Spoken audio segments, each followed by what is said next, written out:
We have a large topic of conversation now, and it can be a little complex, but the ideas are very simple. What do we value as a society? And what we choose to value as a society defines us, and it can either be a positive definition or it can be a negative definition. So as you may know, I am originally from the great state of Nebraska. Not for everyone. The good life, it's not for everyone. Isn't that interesting? When I grew up, it was Nebraska, the good life. That was the PR slogan for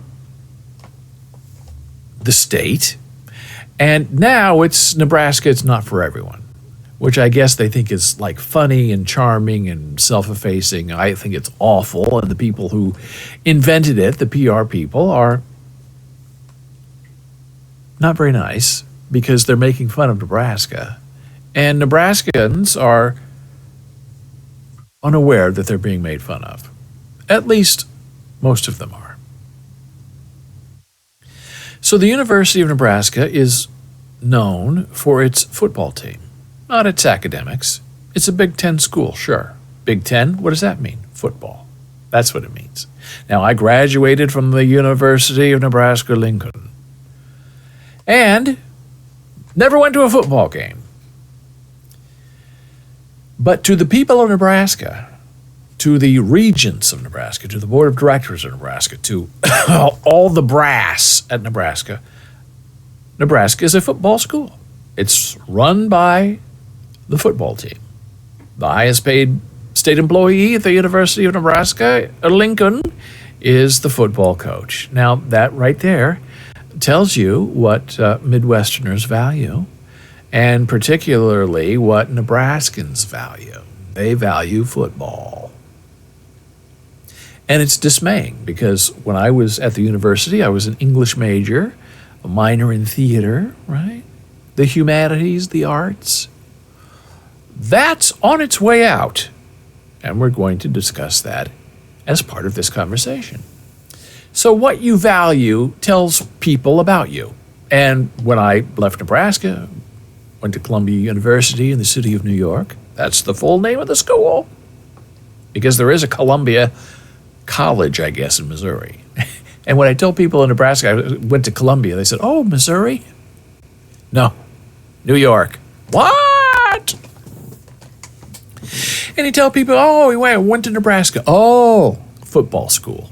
Yeah, that's the reputation. That's what carries around with you. Not great English department, not a wonderful writing program, interesting theater, dance, singing, none of that. Football school. And we're not alone. There are other football schools around too. Now, Michigan, I don't think is necessarily known as a football school because they are outstanding in many interesting different ways, for example. Same with Ohio State. Maybe it's a football school, maybe it's more than that.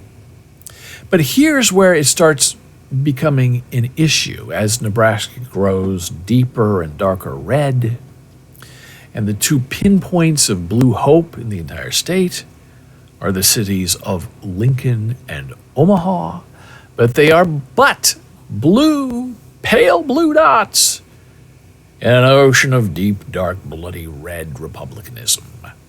And pale blue dots are not worlds. They are just dots on a map. Unfortunately, we would like Lincoln and Omaha to be their own little world, but it doesn't seem to work out that way.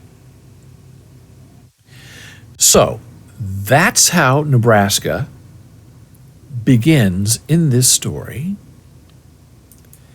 And this is where it gets really interesting. Because the state of Nebraska, who claims to have no money for anything, they keep cutting funds to the school, not the football team, no, but to the rest of the university to cut costs. And we're going to talk about how this whole idea of these state schools, Republicans don't like it.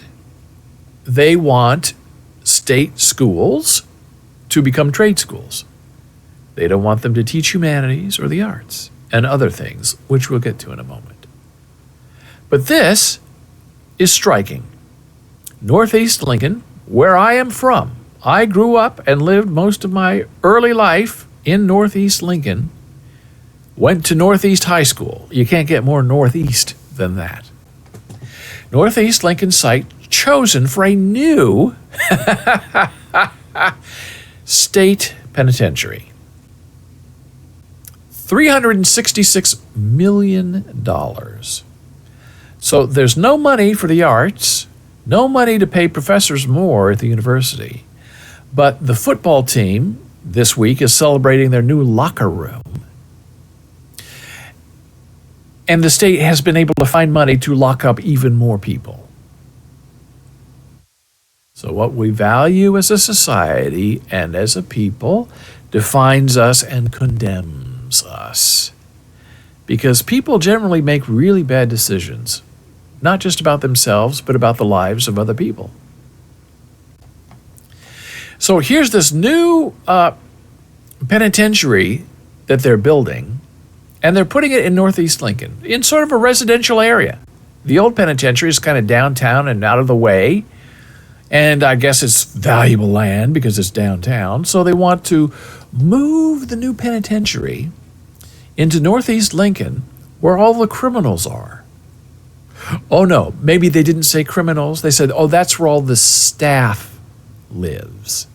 So all the people who want to work in a prison, and they have a high turnover rate of employees, all those people are going to go work in Northeast Lincoln and deal with these toxic inmates who get locked up. 1,500 bed facility. So they're gaining 300 beds. They can incarcerate 300 more people than they can currently. Now, what homeowner in Northeast Lincoln would want to have the state penitentiary in their neighborhood? And you can see in this image. That's the location of the site, and all the images you're seeing that look like, little worms, those are houses. Those are neighborhoods. Look how close they are to the people. So the people who are in Northeast Lincoln are like, why are you putting the criminals where we live? Why don't you keep them downtown on the outskirts of town? Why don't you go put them in a small town like Tecumseh, where I guess there's some kind of a correctional facility? And people who know about what happened in Tecumseh that was a big mistake. They built a big place in Tecumseh. Nobody wants to work there. All the locals didn't want to work there because it was terrible conditions, and they all quit or were fired. And then they had to be hired back because they couldn't find anybody who wanted to drive to or live in Tecumseh, Nebraska. So I guess they think that people who live in Northeast Lincoln just can't wait to go work in the penitentiary. How they have the money for this, we don't know. The rumor is this is the governor's way of somehow punishing the liberal blue dot mayor of Lincoln by putting this new penitentiary right smack dab in the middle of blue-collar working people in Northeast Lincoln. So that's the first hint, if you need one, that things are changing. That the world is not how we perceive it, but how we wish it to be. And the people doing the wishing can't be trusted. So now we go to another story that's just as disturbing as the football team at Nebraska getting a new locker room when there's no money for the university itself. And I don't want to hear how the football team, contributes money to the scholarship fund. When your whole identity is football, you have a problem as a university. And how you're going to put the new penitentiary, finding all this money for a penitentiary and putting it, where the poor people live in Lincoln and Northeast. So West Virginia University, another state school, deep red, Republican state, is cutting its world languages and creative writing programs. Not just making little snips, but devastating removals of programs that help define a curious and interesting mind. What we value as a society defines us and condemns us. And West Virginia University, again, just like the University of Nebraska before it, is making it very clear that football is important. I believe in West Virginia, the top paid employee, state employee, is the football coach. Again, these deep red states do not want free-thinking people, creative people, rebellious minds, people who think outside the box. They want people who will sit down, be quiet, obey, work 9 to 5, go home, and make no trouble. They want state universities, schools, colleges, public institutions, public schools to be trade-based, craft-based, which is fine. There's nothing wrong with a craft or a trade. But if the idea of a university is to train a mind to think creatively, you can't do that by cutting out the creative arts and cutting out languages of the world. But that fits in right with the worldview of conservative Republicans. They don't want people speaking anything other than English. They don't want people writing books that need to be banned. They don't want people thinking creatively or singing or dancing. They want people in a box working for them 9 to 5 for 60 or 70 years until they die. They don't want them to retire. They don't want to pay a pension. They don't want to pay Medicaid, Medicare. They want you just working in a factory until they say you're free to go home and die. It's very disturbing. In a move that shocked the faculty of the University of West Virginia, West Virginia University announced last week it was proposing laying off 169 faculty members. 169 people are going to lose their job. 7% of the faculty of West Virginia University in the main campus, the flagship campus, are going to be gone. They're going to be wiped out. And it gets even worse. 32 of the university's 338 majors would be removed, shut down. Other programs would be consolidated, like those dealing with the state's historically but declining mining industry, which would be converted into an energy program. Cuts will affect 147 undergraduates and 287 graduate students, or fewer than 2% of student enrollment. And the story goes on to tell these terrible examples of these very smart people who, for whatever reason, go to West Virginia to get a higher education. And now they're not going to stay. Because who wants to live in a state, if you are a creative, thoughtful, intellectual person, in a state that doesn't value creative free thinking? As someone in the comments said, not everything can be STEM. Not everything can be statistics and mathematics and logistics. Sometimes you have to need people who are idea people who know how to think and move and sing and challenge the current thought. That's how you build a society. Some people think this, other people think that. You have a conversation about it. I've written about it many times. The passionate mind, the intellectual heart. You can hold two opposite ideas in your head at the same time and think about each of them. That doesn't mean you're picking a side. It doesn't mean you're choosing one over the other. You might. using your value system. But there's nothing wrong with having two equal and opposite ideas in your head at the same time.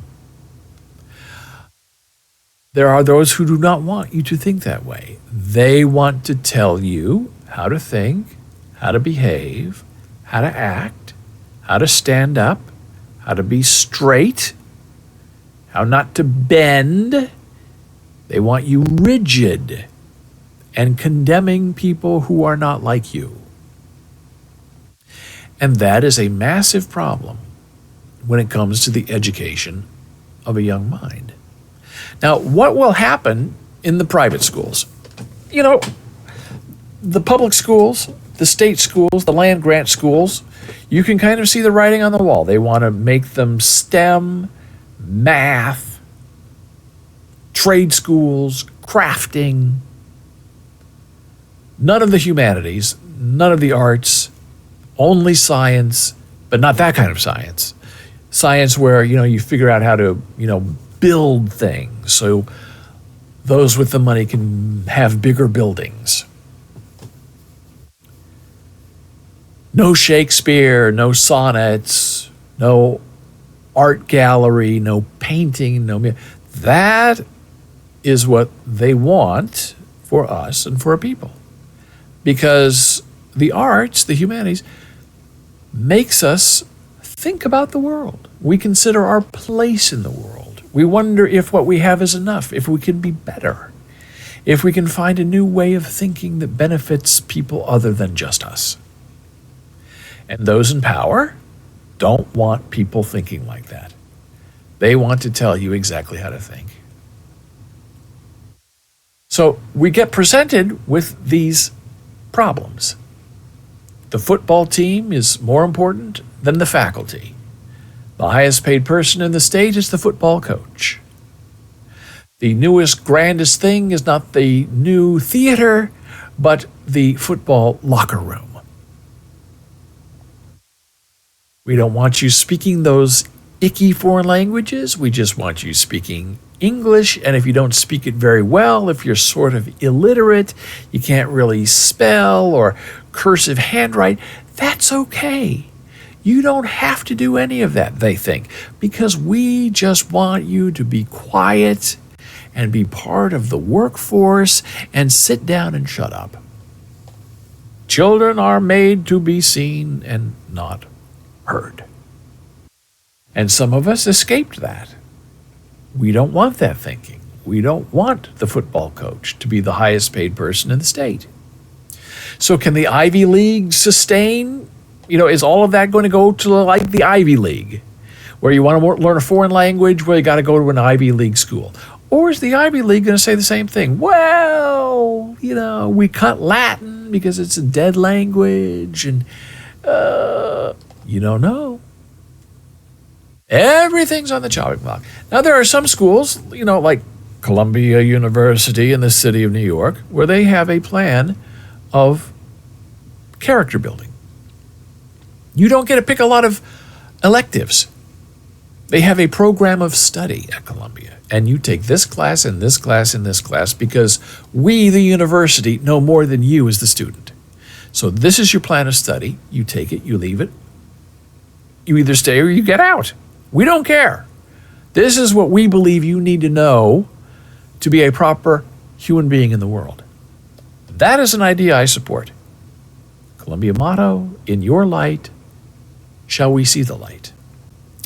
And there are those among us in Nebraska and West Virginia who do not want you to have a light. They want you to remain dim and dark, deconsecrated, alone, whimpering in the cold, dark night, so you can go back to the line and continue working into your grave. So that's my take on what we value as society defines us and condemns us. Rarely celebrates us, unfortunately, right?